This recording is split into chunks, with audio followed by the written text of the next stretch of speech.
There are three major assemblies to all clock kits: the waist, base, and hood. For the Model 110 kit assembly, the first step is assembling the waist.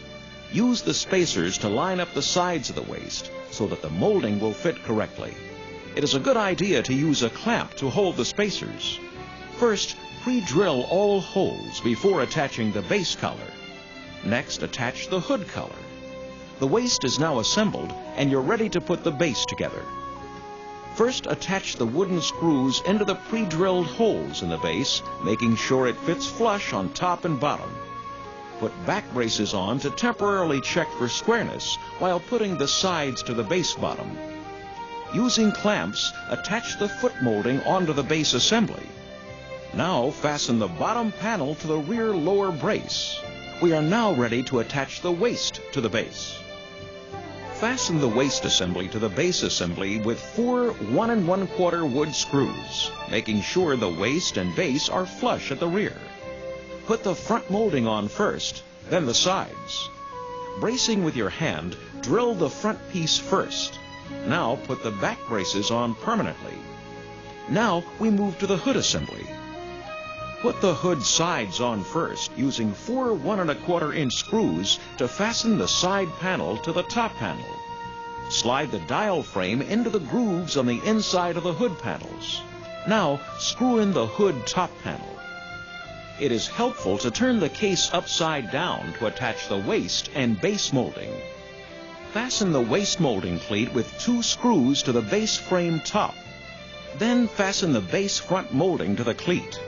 Fasten the right and left base molding from the inside of the waist side panels. The waist molding is fastened in the same manner as the base molding. To install the crown, simply attach with 2 screws.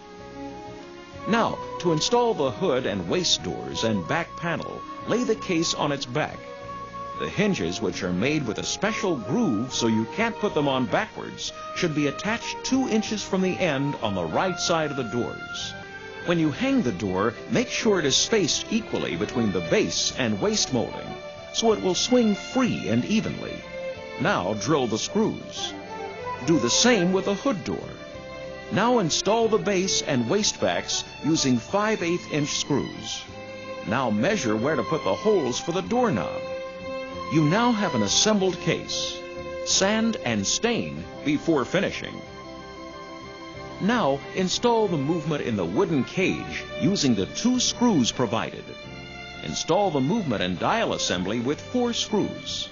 Then put in the chime rods. Finally, install the pendulum, then the weights. And there it is, your completed grandfather clock. A creation in which you can be justly proud. A source of joy and accomplishment for generations to come. Thousands of people have experienced the satisfaction of building a quality clock starting with an Emperor kit, even those who had no previous woodworking experience. Emperor, the name to remember when you want the very best.